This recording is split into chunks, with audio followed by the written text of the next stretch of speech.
The Virginia Public Free Schools Act of 1870 created one Fairfax County public school system, but two sets of schools, one for white students and one for black students.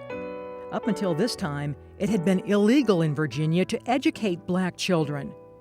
Prior to the Civil War, Mary Snyder, the first school teacher in the village of Flint Hill, raised eyebrows and community ire when she allowed black children to sit on the steps in front of the Flint Hill School and listen in on her lessons.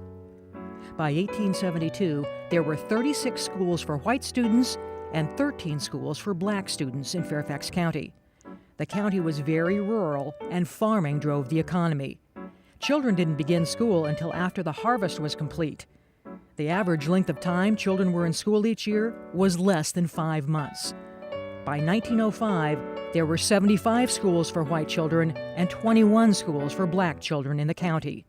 Gender and racial inequality among teacher pay was the norm. In the 1930s, while many white schools were consolidated into new brick buildings, black students had to make do with hand-me-down books and old materials in deteriorating wooden 1- and 2-room schools.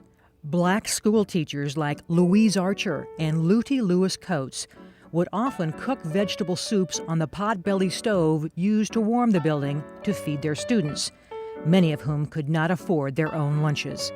Benefactors like Arthur Godfrey and foundations like the Julius Rosenwald Fund provided black children with school buses and new school buildings when the county would not.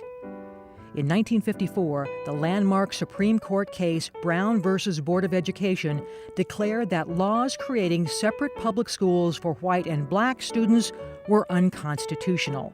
However, it wasn't until 1965 that Fairfax County schools desegregated.